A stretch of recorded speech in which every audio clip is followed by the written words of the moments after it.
So I did one of these talks last year about the same time. It was on eating healthy here at UNC. And we just decided this year to focus more specifically on weight loss. And so I'm assuming that most of you signed up because you're either trying to work on weight loss or trying to keep off some pounds that you have lost. So it's a good reason to be here. And most of us are interested in it anyway. So yeah, so I'm one of the registered dietitians that works in the outpatient clinics here at UNC, and my office is down in the family medicine building.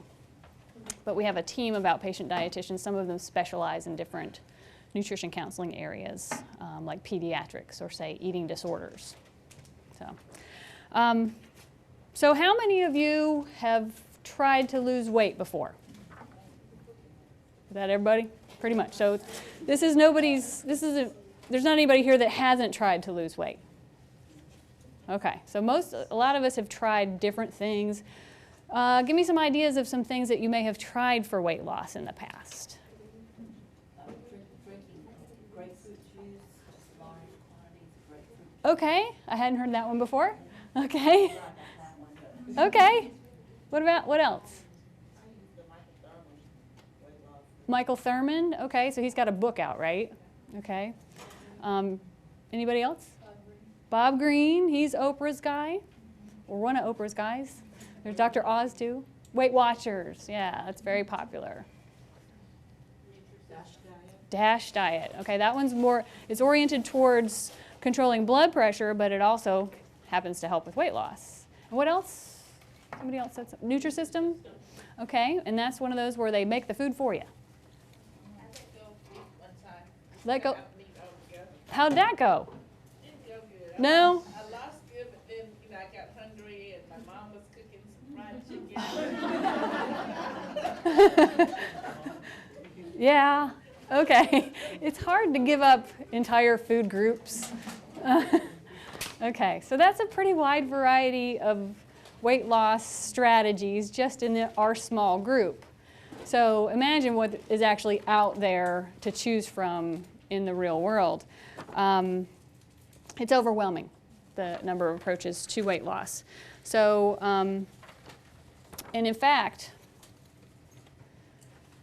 the reason why there's so many approaches available is because over 2/3 of us are actually overweight or obese in America today. So only 1/3 of us don't have a weight problem. Well, so what? We're bigger. Well, the problem is people who are bigger are at higher risk for the lovely chronic diseases that we tend to get here in America. Diabetes, heart disease, stroke, osteoarthritis, sleep apnea, certain kinds of cancer are related to obesity, psychological disorders, and just higher rates of mortality are associated with being overweight or obese. I did a Google search just recently for the phrase weight loss diets, 37 million results. Yeah, that was a little crazy. That was more results than I got when I typed in American Idol, but it was a little less than I got with Lady Gaga. So, but it's a lot, 37 million. How do you weed through all that stuff, honestly? So yeah, a lot of us are having trouble with weight. We're willing to pay money to find something that works. And there's a lot of people out of there trying to make some money, selling you plans, programs, pills, procedures, all kinds of stuff, DVDs. So it's impossible to cover everything, every angle or topic related to weight loss in our little hour that we have to talk. But my goal here today is to try and give you some reliable advice to maybe get you to think about some aspects of weight loss you might not have thought of before, and so that you can start developing your own weight loss plan. And we're going to look at some of the things that we know work. Well, what does work? It looks like there's no one-size-fits-all weight loss plan. Some people do better with one approach, and other people do better with something completely different. Some people lose weight successfully on their own, and some people do better participating in a program like Weight Watchers. So it's a good thing that there's different things to choose from. All right, so a lot of people will tell you it's not that hard to lose weight. but it's really hard to keep it off once you lose it. A lot of us are losing weight, yay, and then something happens, or we get a craving, or we get sick, or we get really busy with work, and we gain the weight back, which is very frustrating. Luckily for us, there is ongoing research on the habits of people who have actually lost weight and kept it off. This study is called the National Weight Control Registry. They sign up people who have lost at least 30 pounds and kept it off for at least a year. And the researchers are asking these people what their habits are. What did you do this time around to be successful with keeping the weight off once you lost it? So we're learning some pretty good stuff from this research. A lot of these people have had multiple attempts at weight loss.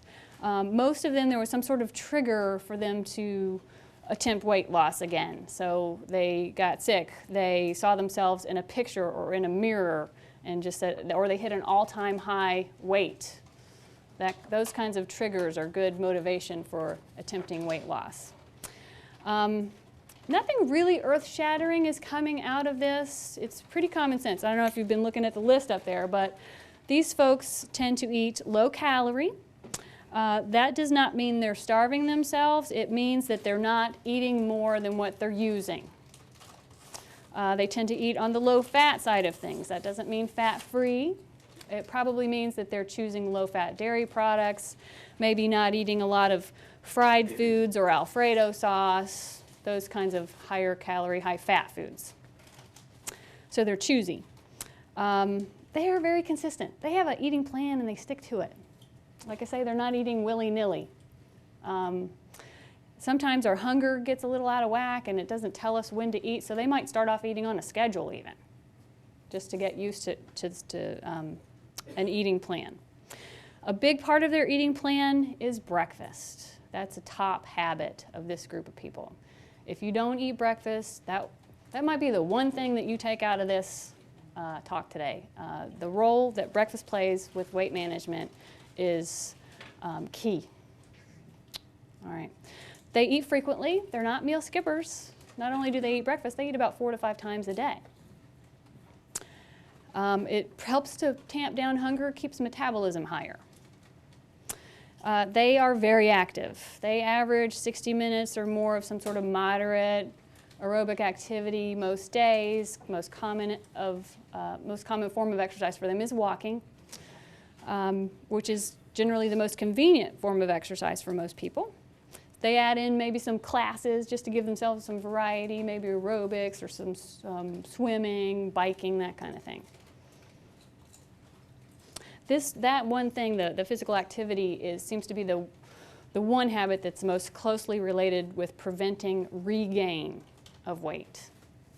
So I hate to tell you, but if you hate to exercise, you're going to need to learn to love it, because there's very few people who keep it off without that component. And it's really better for you than taking any pill. There are so many health benefits to exercising. So think about all the good things you're doing for yourself with exercise.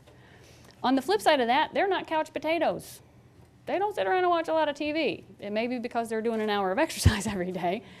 But they're not sedentary people. Less than 10 hours, that's only about 1/3 of what most of us do in terms of TV watching time. So it's a lot less. They don't eat at restaurants very often, so they're doing more meal planning, grocery shopping, cooking. The restaurant meals, frequent restaurant meals anyway, it's associated with large portions. They feed us a lot of food at restaurants, and then you just don't know what you're being served, the ingredients, or how much oil was added to the vegetables that you just ate. So it's a little bit too mysterious when you're trying to be careful about your calories. Finally, these people weigh themselves. They do not ignore the scale. Somewhere between daily and weekly, at least, they take a weight. And what that allows them to do is to catch a regain before it becomes a bigger problem. you can catch a slip, buckle down, I'm going to start my food journaling again, or whatever you need to do to get back on track with managing your weight. Okay, so that's a lot of stuff. So we're going to take a look at specifically at some of these things and why they work. I like to know why things work. Oh, one other thing. So beyond the habits of the National Weight Control Registry people, another thing that is very helpful is keeping a food journal or a food diary. This information came out of a study done in August of 2008 and looked at a group of overweight and obese people that were following the DASH diet, and they were getting 30 minutes of exercise a day, and they were attending weekly weight loss classes. And on top of that, some of the people were journaling what they were doing. Some of them every day, some of them a couple days a week, and some people not at all. The more daily food records that happened, the more pounds were lost. In fact, those that did it every day lost twice as much weight as people who didn't do it at all. So food journaling is worth your time. They didn't do it in any particular form. Some people wrote it down, some people did it online, some people did it on their smartphone, or they sent themselves a text message. There's lots of ways. Some people set up a spreadsheet. You got lots of options for how you do it. But it just puts what we're eating in the forefront of our thoughts, makes us more aware of our habits. And while you're jotting down what you're eating, you could probably also write down your exercise minutes, and you could write down your weights when you take them, and you can see how things change and really focus on yourself as a project. Okay, so definitely consider writing down what you eat. Okay, so in my years of working with people on weight loss and reading about it, and it seems like there are two main angles where you would approach weight loss. The first one is pretty much common sense. Avoid consuming more calories than your body is using or than your body needs. So that's the calorie control part of weight loss. So not overeating, basically, is what that is. And the second one, somehow tricking ourselves, our bodies, into needing more calories. I think people forget about that part of weight loss, okay? If we can do that, if we can burn more calories, we get to eat more, which is nice. You're not into that drastic calorie reduction. Some of those habits of the National Weight Control Registry work because of number one. Some of them work because of number two. Some of them do both. So we think that's why these habits are nice. Okay, so part one. Don't overeat. So that's a hamburger and fries, and that's a lunch somebody made their own sandwich and got a calorie-free drink and a piece of fruit there. There's something else in that lunchbox. I don't know what it is. Okay, so this is the logical part. We all pretty much understand this. Makes a lot of sense. If we eat less than what our body is using, it forces our body to use up some of that stored fat. That's what we want to get rid of. Okay. But this might also be the reason why people don't attempt weight loss. They don't want to deprive themselves. They don't want to be hungry. It's not a real exciting thing to think, I'm going to cut my calories. Yay. Okay. So what are some of the things that y'all have done to limit calories? Anything in particular? Stop soda. Okay. Stop drinking soda? Yeah. There's lots of calories there. What else? Drink a lot of water before a meal.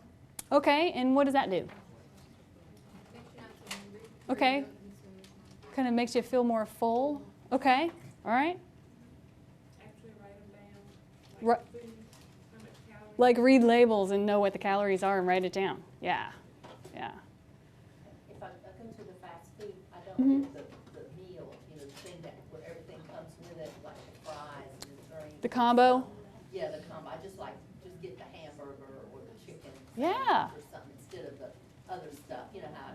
Right, you cut out all those calories from the French fries. Okay, I like that. Anybody else? Calorie counting, calorie cutting? Even if you get the meal at the Burger King, you can replace the fries with the hamburger. Oh, that would be excellent. That would be so much better. Yeah, there's like 60 calories in an apple, and the fries, depending on the size, 250 to 500. Yeah, so that's really, really good calorie counting. Okay, common sense kind of stuff. All right. Yeah, so calorie counting basics right there at the top. Weight loss 101, don't drink your calories, which is what cutting back on the soda or avoiding soda usually accomplishes, unless you're drinking diet, which wouldn't have any calories. Some people, for some odd reason, even though they're trying to lose weight, still drink beverages with calories, either regular soda or sweet tea or lemonade or Kool-Aid or Hawaiian Punch. There's a lot of drinks with calories, juice even, or they put a ton of creamer in their coffee, that kind of thing. But it adds up. When you drink liquids with calories, doesn't really fill you up all that much. But if you had 2 regular sodas a day, 2 12-ounce cans a day, that would be somewhere between 250 and 300 calories. Even if you just had one, about 150 calories. If you did 1 regular can of soda every day for a year, that would be equivalent to 15 pounds worth of calories. Okay, so kind of percolate on that for a little bit. That is really a no-brainer place to cut your calories. So start trying. I mean, water is your best choice, no calories there, but if you need some more excitement in your beverages, there are so many different calorie-free drinks out there to try. Lots of options there. So that's one of your top habits to focus on. I do fruit juices, but I only do on the back of it. Uh-huh. On the back, I only do like 8 ounces, so Okay. it's less. All right, so 8 ounces of apple juice is 120 calories. 8 ounces of cranberry juice is probably closer to 170, depending on the brand. That is almost as many, it's right there in the same neighborhood as that soda. And you get more nutritional value if you would eat the apple or eat the orange instead of drinking the juice. Yeah. And we're going to come back to that. All right. So, reading labels, which is what Gwen mentioned. So I'm going to let her read these labels for us. Okay, so I got 2 yogurts here. Breyer's Light, Stonyfield, fat-free. Tell me what the calories are.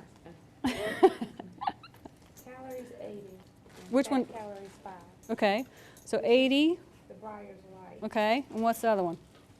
Stonyfield Farm and 140 calories, 0 fat calories. Okay, so 140 calories versus 80 calories. One says fat-free, that sounds good, and one says light, that sounds good too. You can't really just glance at the label, the front of the package, and know which one is a better choice calorie-wise. You got to flip it around and read the numbers. Yeah, and they're both the same size. It's not like you're having to eat a smaller portion to get the 80 calories. You get the same amount of yogurt. That's a pretty good deal. Yeah, thanks. Okay, so label reading. Got a couple other examples of how that can work for you. So say you're in the mood for macaroni and cheese, and you're in the frozen food section, and you got the Stouffer's, and you got the Healthy Choice. If you read those boxes, you will see that the Stouffer's mac and cheese single serving is 350 calories, whereas the Healthy Choice mac and cheese is 270. Okay, big calorie difference there. Let me just say that I don't think either one of those meals is quite enough to count for a whole meal. You'd have to add something to it, like a nice salad or something. Another example, oh, this is a good one. Okay, so you're gonna fix some pasta tonight, and you're in the sauce section of the grocery, and you're like, oh, my family really loves Alfredo, and so do I. I'll put some broccoli in there and make it more healthy. If you turn the jars around, a half a cup of Alfredo is 200 calories, whereas a half a cup of the tomato sauce is only 80. Alfredo sauce, butter, cream, cheese, also known as heart attack on a plate. So really not a good choice for you, especially with the calorie counting. Well, maybe you're in the mood for some soup, some noodle soup. And you got ramen noodles, 25 cents a pack, if that, right? Or you could do chicken noodle. Same serving size, which I don't know anybody who eats a half a pack of a ramen noodle package. So most people eat the whole thing. If you eat the whole thing, it's about 380 calories. If you eat the whole can of chicken noodle soup, it's only about 140. 380, 140. Don't eat ramen noodles. Okay. One other example, you are in the mood for Mexican, you're in a hurry, you're gonna go through the Taco Bell drive-thru. And you're like, okay, I'm gonna be good, I'm gonna get the salad. The Taco Bell taco salad is the highest calorie thing on that menu. It's 860 calories. Okay?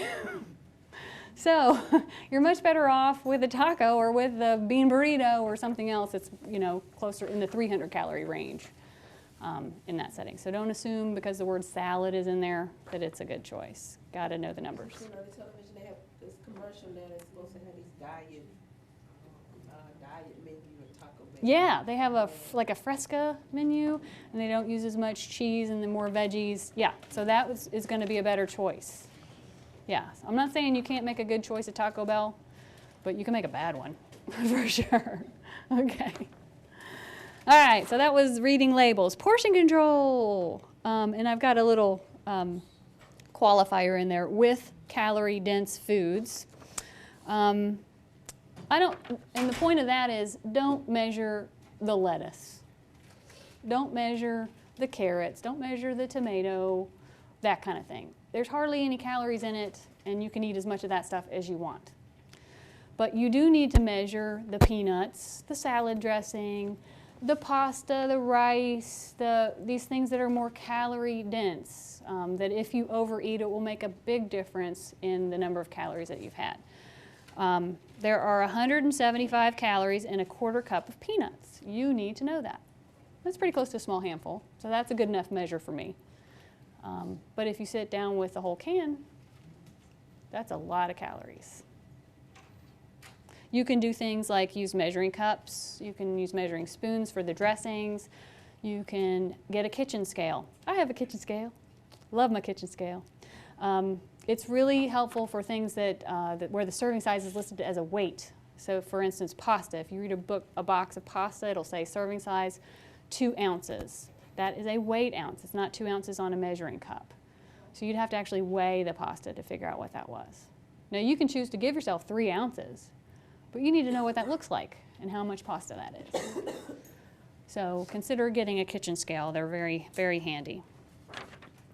All right, number 4, eat slowly. Don't wolf for food. A lot of us wind up getting into fast eating habits because we only get 5 minutes for lunch or got to be somewhere. Slow down when you get a chance to. You can't always eat slowly, but we think it takes 15 to 20 minutes for your brain to realize that you've actually had enough food.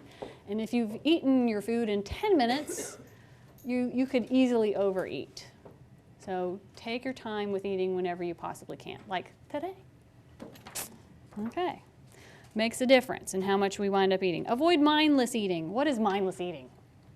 Anybody got an idea? Watching TV. Yeah, TV's the big culprit there.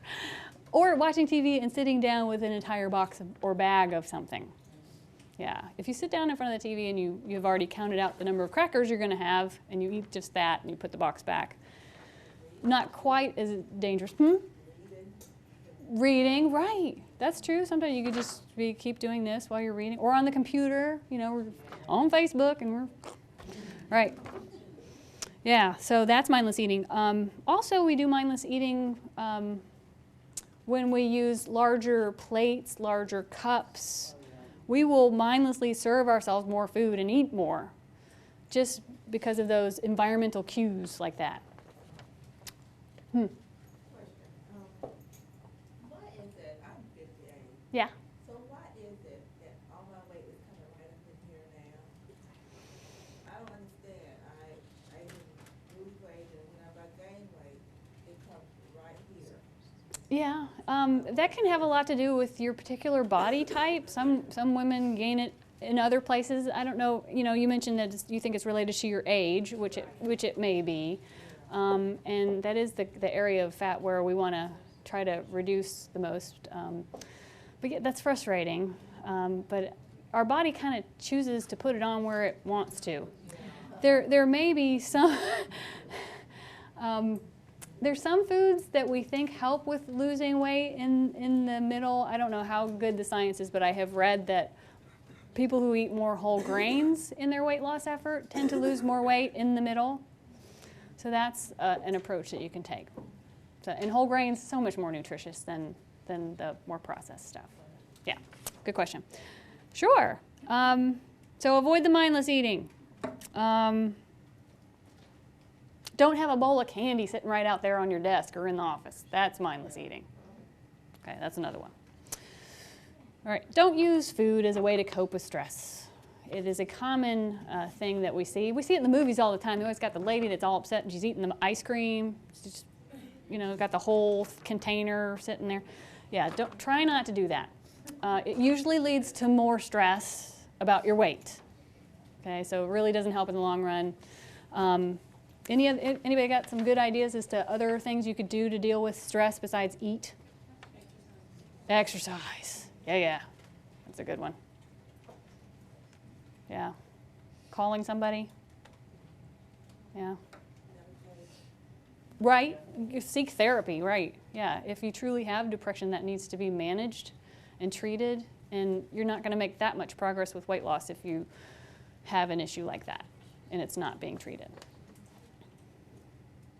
All right, and finally, there at the bottom, avoiding extreme hunger and eating before you get ravenous, before your stomach starts growling. That's really key for keeping calories under control. When we delay meals, when we skip meals, and we finally get around to eating, we will eat anything. Our prudent food choices just kind of take a back seat. So what happens when you get really hungry? Yeah. Okay. Hunger is not a bad thing. It really tells you when to eat. If your hunger is normal. Some people have kind of ignored hunger so much that they're no longer hungry unless they have gone a long time without eating. They almost have to retrain their sense of hunger to come back. In general, though, we think eating more frequently helps to control hunger. Don't ignore the initial stages of hunger. If you're not going to be able to eat a meal very soon, have something a good snack to tide you over till you get to the meal. It's that important to control the hunger. Some foods are more filling than others, and they last us longer. They have this higher satiety. That means it keeps us full. We're more satisfied with these types of foods. Examples of foods with higher satiety are foods that have a lower calorie density, which is the calories per gram. Okay, I'm getting into some math here. But let me just give you an example. Something like celery. Okay, it's mostly water, a little bit of fiber, hardly any calories. It's got a very low calorie density. It's heavy from all that water, hardly any calories in it. Whereas something like a tortilla chip, it's dry, no water content, lots of fat content. There's a ton of calories in a very lightweight serving of food. Okay? You cannot eat as much celery as you can chips. And in fact, chips are really dangerous. Have y'all ever been to the Mexican restaurant? They got the chips on the table, then your meal comes, and the chips are still on the table. You can eat more chips after you've eaten your meal. They don't seem to take up any space in our stomach or add any weight to the meal. So we can easily overeat those foods. All right. Okay, so one strategy for using that concept is to start your meal, instead of with chips, start your meal with a cup of a broth or a vegetable-based soup, or a small salad with a low-calorie dressing, or a small apple, some cut melon. These are very watery, filling foods. Take up some space in your stomach. You cannot eat as much of the macaroni and cheese or the steak if you hadn't eaten those foods to begin with. So they help you, in the end, eat fewer calories at a meal if you start with something like that. What about those places that give you bread? Yeah. So that's not really all that. Bread is a higher calorie density food. It doesn't have as high a water content as the fruits and vegetables are. So starting a meal with bread is, especially if it's something like Texas toast or a croissant or something, or cornbread. And it, you and the bread usually comes with butter, so that's another way to add even more calories. Yeah, so bread's probably not a good idea to start a meal with that, unless it's a very small piece and you are very good about your portion control and don't add a lot of fat there. Increasing your fiber intake. Fiber keeps us full. Good example of that. Bowl of Special K, no fiber, versus a bowl of Raisin Bran, lots of fiber. The Raisin Bran keeps you full for longer than the Special K does. The Special K wears off after about an hour, in my personal experience. But I can last probably 4 or 5 hours after eating a nice big bowl of Raisin Bran, and I'll make it to lunch, or I'll make it to my snack time before I start getting hungry. So despite what the commercials say, I don't recommend Special K for weight loss. Or other cereals like that would be Rice Krispies, Corn Flakes, just these highly processed, low whole grain, no fiber cereals. All right, you need to have balance at all of your meals. You want to have some foods that give you carbohydrate. All carbs are not bad. That's where we get our energy. Fruits and vegetables, whole grains, low-fat dairy foods, those are examples of healthy carb choices. But you also want to have some protein at your meals. Protein helps us to be more satisfied, keeps us full longer with our meals. So say you're going to have a salad for lunch. That salad better have some carb and protein. If it's just lettuce and dressing, or just vegetables and dressing, you're missing the carb and you're missing the protein. Have some whole grain crackers, have some fruit, have some grilled chicken, have an egg. Combine these different types of foods together and you will have better satisfaction, less hunger with your meal. Beans. Beans are great because that's protein and carb. Yeah, it's perfect to go in a salad. Good idea. Eliminate beans from meat? Hmm? Is it a good idea to eliminate these beans in place of meat? Sure, yeah. Having a vegetarian meal every now and then is a good idea, and beans are perfect for that. Yeah. All right. Again, don't drink your calories. We're back to that. Well, what does that have to do with hunger, the calories that are in drinks? The problem is it doesn't affect your hunger at all. We still eat the same amount of food if we had a calorie-free drink as if we had a sweet tea. We don't notice the 150, 300 calories from the tea. We still eat the same amount of food. So that's another reason why that's a really simple place to make a reduction in calories, and you don't get any more hungry by doing that. Okay, another good reason to not drink your calories. Finally, drink enough. Dehydration can be confused with hunger. Our energy level gets really low. We can get headachy, sleepy. So you need to drink enough. I don't think drinking water is the key to weight loss, however. But eating those high water content foods that we were talking about really does help with eating or that fullness factor. Okay, but do get enough fluids. We think most people need 48 to 64 ounces of fluid a day. Some people drink more than that and they're perfectly happy, which is fine.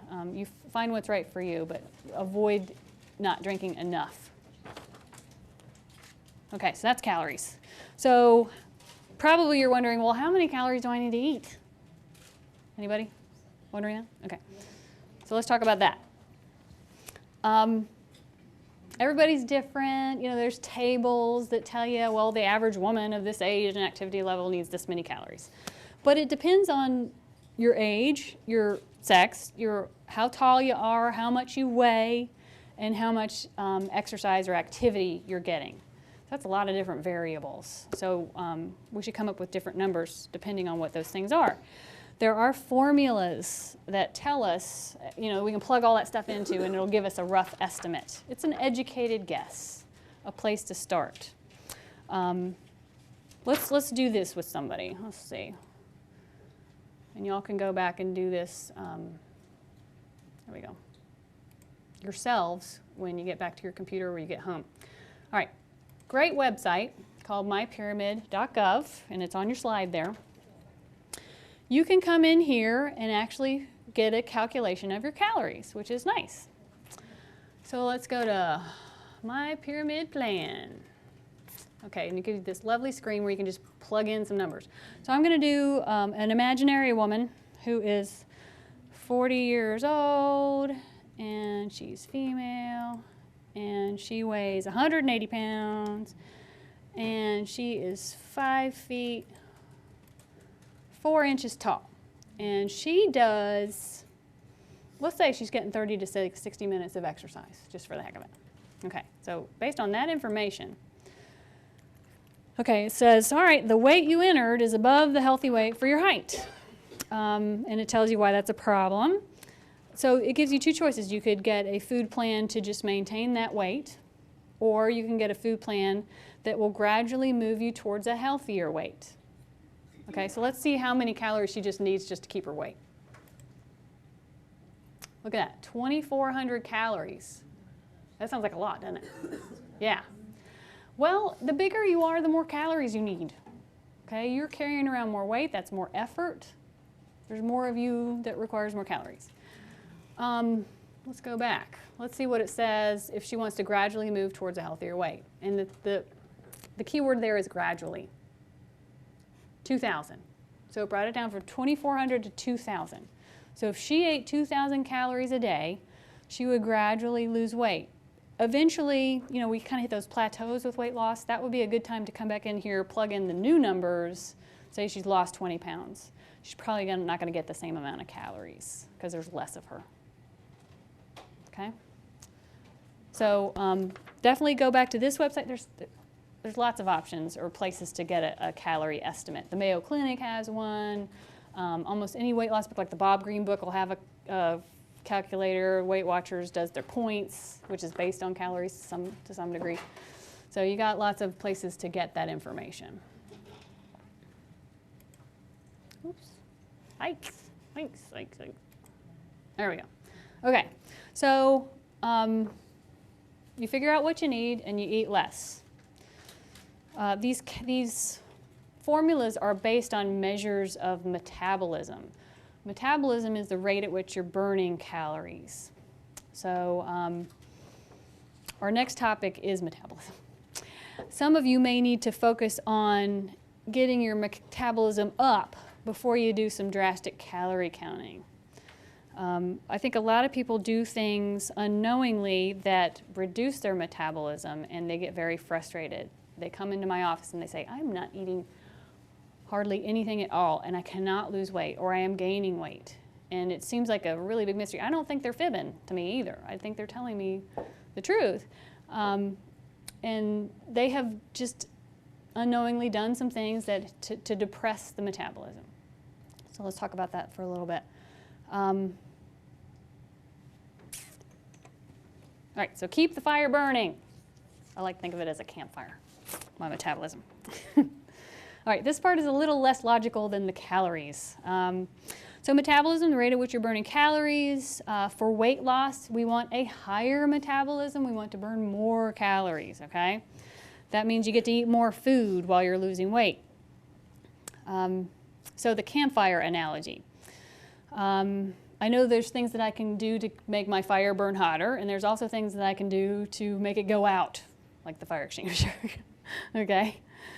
So how many of you have tried to lose weight by not eating breakfast and by having a salad for lunch? Anybody have taken that approach? Okay, yeah, I'm seeing some nodding. Okay, yeah. So, or how many people have you have tried eating once a day for weight loss? Okay, a few nods there. All right, those are things that lower your metabolism, actually. So, and they might work initially, but our bodies get pretty adaptive, and it's like almost like a survival thing to tamp down the metabolism because we're not feeding it enough. All right, so here's some things that affect metabolism. So we got the lowering metabolism things over here. Everybody knows this. If we're inactive, our metabolism is low. And then on the flip side, if we are more active, we burn more calories. That raises our metabolism, pretty much right off the bat. Muscle loss. The less muscle we have, the lower our metabolism is. The more muscle we have, the higher, or we can raise our metabolism that way. So preventing muscle loss, which is something that happens to us as we age. So don't ignore muscles. Muscles are good. And try to build more muscle or prevent muscle loss. I'm a dietitian. It's not exactly my area, the muscle building, but I do encourage people to seek out information on that. Skipping breakfast lowers metabolism. So this is where the campfire part comes in. And I'm going to talk about that on the next slide. But definitely skipping breakfast lowers metabolism. Delaying, skipping meals lowers metabolism. Extreme calorie restriction, you go into starvation mode. Your body just starts conserving energy, which is really good if you're a hybrid vehicle, but not if you're trying to lose weight. Okay? All right, other things that raise metabolism, don't sit around a lot, eat your breakfast, eat often. Some illnesses can cause us to burn more calories. You know, a lot of times we lose weight when we're sick, partly because we're not eating, but partly because our body's burning more calories trying to fight off that, whatever it is, the flu or the infection, or yeah. We tend to gain it right back though. All right. My favorite subject, breakfast. Okay, so this is where the campfire part comes in. So our metabolism is a campfire. We've gone all night long without putting any wood on our fire, and we wake up and it's pretty low. Eating breakfast is like putting wood on the campfire to get it burning again. If you don't eat breakfast, your campfire goes out. That's your metabolism. So if you don't eat breakfast, you have missed a weight loss opportunity. It's that important. So remind yourself that eating breakfast helps with weight loss, get your metabolism burning at a higher rate. It also helps to control hunger. If you eat more adequately earlier in the day, you're not as hungry when you finally get home at the end and you're starving to death. Yeah. Is there a time period, like once you're up, that you should eat breakfast? As early as you can. As early as you could stand it. I'm here at 6, so I'm up at like 4. Yeah. Yeah, but you're probably going to bed pretty early too? No? Okay, well, you should be going to bed pretty early. 5 and 6-year-olds, so no. Okay. No, I don't think you should delay it. And that's a long time. If you get up at 4 and you're not eating breakfast until 6:30 or 7, that's a long time. I usually tell people within the hour of waking up. Yeah.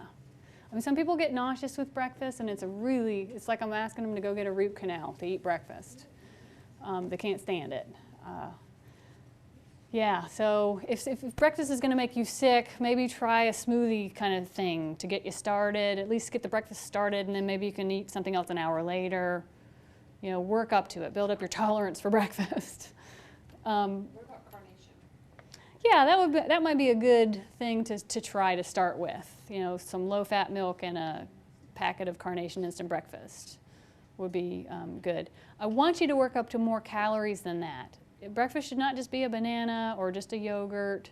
It needs to be somewhere 20-30% of your calories for the day. Okay. And it's really nice if there's something whole grain, if there's something, fruit is the classic breakfast food, and you need some protein at breakfast. So egg, lean meat, yogurt or milk, nuts, peanut butter, cheese. You can do some those are good sources of protein. Try to avoid the breakfast meats unless they're very lean, because it's a lot of fat and salt right there. Okay, so eat breakfast. I'm a broken record, I know. What about the rest of the day? Well, you have that calorie, or the bucket of calories that you have to spend. So Our Lady could spend 2,000. She needs to empty 2/3 of her bucket before she gets to dinner. Okay? We're getting some new research in that is showing that people who save, and this is research done in athletes actually, athletes who save most of their calories for that post-afternoon workout training table meal at the end of the day have higher body fat percentages than the athletes that ate more adequately throughout the day. So it does that in athletes. I'm pretty sure it's probably doing that in the rest of us. So, so it's interesting that when we eat is almost as important as how much. And the experiment I was talking about, that happened even if they didn't eat their total calorie needs, which kind of explains why the women that are coming in to see me and they're eating really low calories and they can't lose weight, but they're getting most of the calories at the end of the day. Like they have, well, I've had my children breakfast, but I didn't have time, so. And then got really busy, I was running errands and didn't get any lunch. Finally ate my meal at dinner. Well, our bodies choose to store most of that as fat. Interestingly enough. Okay. So eat more adequately earlier in the day. So let's say somebody has 1,800 calories in their calorie bucket. How are they going to divide that up? We want you to eat at least 3 meals a day. So if you're just going to eat 3 meals, that would be 3 600-calorie meals. You often hear, well, you need to eat 6 meals a day. Well, that would be great if you have the schedule and the time. So you could divide 1,800 by 6 and say, I'm going to have 6 300-calorie meals. Or you can do meal, snack, slightly bigger, slightly smaller kind of a thing. It's up to you how you divide it, but eat breakfast and try to get 2/3 of it before dinner would be the main message there. All right, also, don't eat at night. Oh, I forgot the other. Don't spend your calories in stuff that's not actually in a food group. Honey buns, nabs. When you're eating low calorie, it is way more important that you eat nutritious foods. You don't have calories to waste on things that don't fit in a food group. We have very few anyway. And the last thing, avoid eating at night. Apparently, just the fact that you're eating calories at night causes you to gain weight. We see this in experiments with rats. 2 groups of rats, both fed the same calories, the same food. One group of rats fed during the day, one group of rats fed at night. The night rats are fatter than the day rats. Okay, so don't eat at night. And yeah, I knew someone was going to ask me that. I would say it probably depends on when you're going to sleep, but if you're going to sleep at 11, you probably shouldn't eat after 7:30, somewhere between 7 and 8, yeah. And maybe try to have your dinner earlier than that, maybe around 6, and maybe you might need a little snack before you go to bed. But that is not the time in the evening to sit down with a whole box of Cracker Jacks or whatever, potato chips, and graze. Unfortunately for people who work shift work, it's really hard. They got that night thing going on. Even though they're awake and working, they tend to have more trouble with managing their weight. All right, so we've been talking about calories, we've been talking about metabolism, but what if you just love to eat? Golly, I mean, some foods are irresistible, it seems like. Some people, if they smell pizza or if they had a really good hot dog, they want one again real soon. Or, if there's a box of cookies in the room, they can focus on nothing else. So there's these kinds of things going on. Some food just tastes really good. So that's a real issue. So what is the power of the chocolate chip cookie or the hot wings or whatever it is that you have trouble resisting? Almost all of us have a food that we really have a hard time eating a small portion of. Well, there's actually some very interesting science behind what we find irresistible. The combination of sugar, fat, and salt is magical to most of us. And it can be just sugar and fat or just salt and fat or all 3 together. But those 3 flavors and food components are delicious. When you feed those types of foods to rats, they push the button more off or the lever to get more food, even when they have had enough and they're no longer hungry. They don't do that with regular chow. They just eat what they want or what they need and they stop. But if you put some delectable sugar and fat in there, they keep eating it.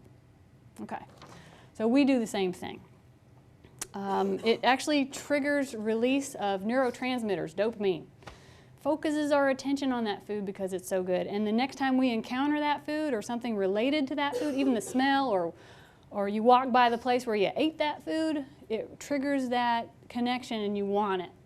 And it's hard to move away from that focus on whatever that food was.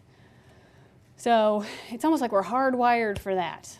Also, aroma, texture, temperature, color of the food, all of that makes it more exciting, and it's a thrill ride in your mouth when you're eating some of these appetizers and concoctions that the restaurants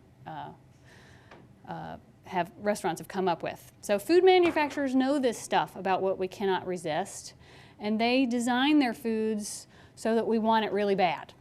They're playing us, basically. Food in general these days tastes better than it used to.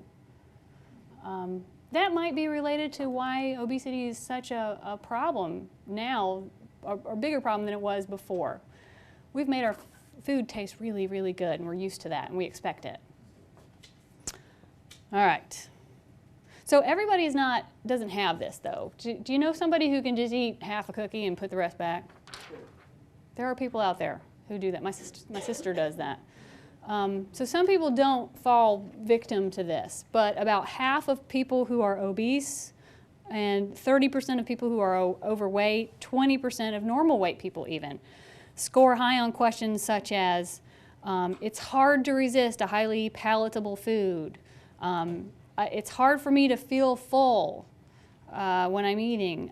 I'm preoccupied with food. I'm thinking about food between my meals. I'm thinking about what I'm going to eat next while I'm still eating. So some people score very high on those types of questions. And we can actually see differences in brain scans. Certain areas of the brain get more activated in people that score highly on those questions. So there is a difference. It's harder for some people. And some people can just walk on by the cookies. No problem. Or the chips or whatever it is that you find irresistible. So how do we control it? Are we powerless? Yeah, it's almost like with nicotine and cigarettes, same kind of thing. But it helps to know that the food manufacturers are manipulating you. It helps to know that there's actually something going on in your brain that's caused by these things. And you can remind yourself of that, and you can remind yourself that you're not a lab rat. And that you don't want to give the food manufacturers the power over you. So some resolve, I don't know, that tends to help most people. It helped the youth of America to know that the tobacco companies were actually trying to get them hooked. So just knowing that fact created some good resistance, I think, to the whole concept. You can certainly avoid super stimulating food as much as possible. Eat foods you like, but not foods that you can't stop eating. Plan ahead. You know, that's the biggie. All right, so in summary, these are the basics. We're going to control our calories as much as we possibly can. We're going to know what our calories are. We're going to control our hunger. We're going to try to get our bodies burning more calories, exercising, eating breakfast, planning ahead. We're going to try doing some of that food journaling, writing down what we eat. It really does help us to lose more weight. We're going to weigh ourselves. We're not going to ignore the scale. We're not going to stick our head in the sand about that. We need to know what our weight is. If you don't have a scale, you need to get one. Or find a place where you can weigh yourself. Increase physical activity, and enjoy eating healthy. Eating healthy should be enjoyable. It shouldn't be, oh, I can't have that anymore, or I'm depriving myself. There's lots of tasty, healthy food out there. Okay, so if you're looking for a specific plan, we mentioned the DASH diet. We looked at the food guide pyramid. Weight Watchers is excellent, highly regarded. Volumetrics that I have there, that's by Barbara Rolls. She's a PhD nutrition researcher from Penn State. She's the one that did all that research on the calorie density of foods and which foods are more filling. So her approach is focused on keeping hunger under control. She's got a nice book called the Volumetrics Eating Plan. Tons of recipes, not too hard. She does a lot of meal makeovers, you know, old macaroni and cheese, new macaroni and cheese, that kind of thing. So, and it's really helpful. Don't go for the fad stuff, you know, the cabbage, grapefruit. There we go. Detoxing, not the way to go. We don't need to detox. Fat burners, supplements, acai berries. You will spend a lot of money on that stuff, and it doesn't help with weight loss in the long run. You want to do things you can keep doing. Other resources, the Pyramid website has free online food journaling. You can just type in what you ate, and it does the calorie counting for you, which is really nice. Also, nutritiondata.com, sparkpeople.com. Have resources like a book that tells you the calories. This is the new Calorie King book. It's a 2010. They made it larger print this year. It used to be really small, right? This has even state fair food in it. Yeah, in restaurants. You can, if you can't find exactly what you're eating, you're going to find something very similar in this. So that's a good little investment. What else? So there's even apps for your phone, smartphone. The Lose It app for the iPhone is really good, but there's probably stuff for Blackberries too. So look into that kind of thing. Some really good books. This one's just plain entertaining. Mindless Eating, Brian Wansink. He's been on Oprah and all the talk shows talking about how he set up experiments and the environmental things that we don't even think we would fall victim to, and we do, in terms of what causes us to eat more. And then David Kessler's book, The End of Overeating. He's the one that delves into the rat experiments and the foods that are irresistible. Okay? These are really eye-opening reads and probably would give you a lot of ideas. Great newsletter, Nutrition Action. Always has stuff on weight management. This one is How to Eat in Restaurants. Yeah. So if you're thinking about subscribing to something, that would be like 20 bucks well spent. Yeah. Okay, I think I've used up my hour. Okay. I will be happy to stick around for questions if anybody has any. And my cards are up here.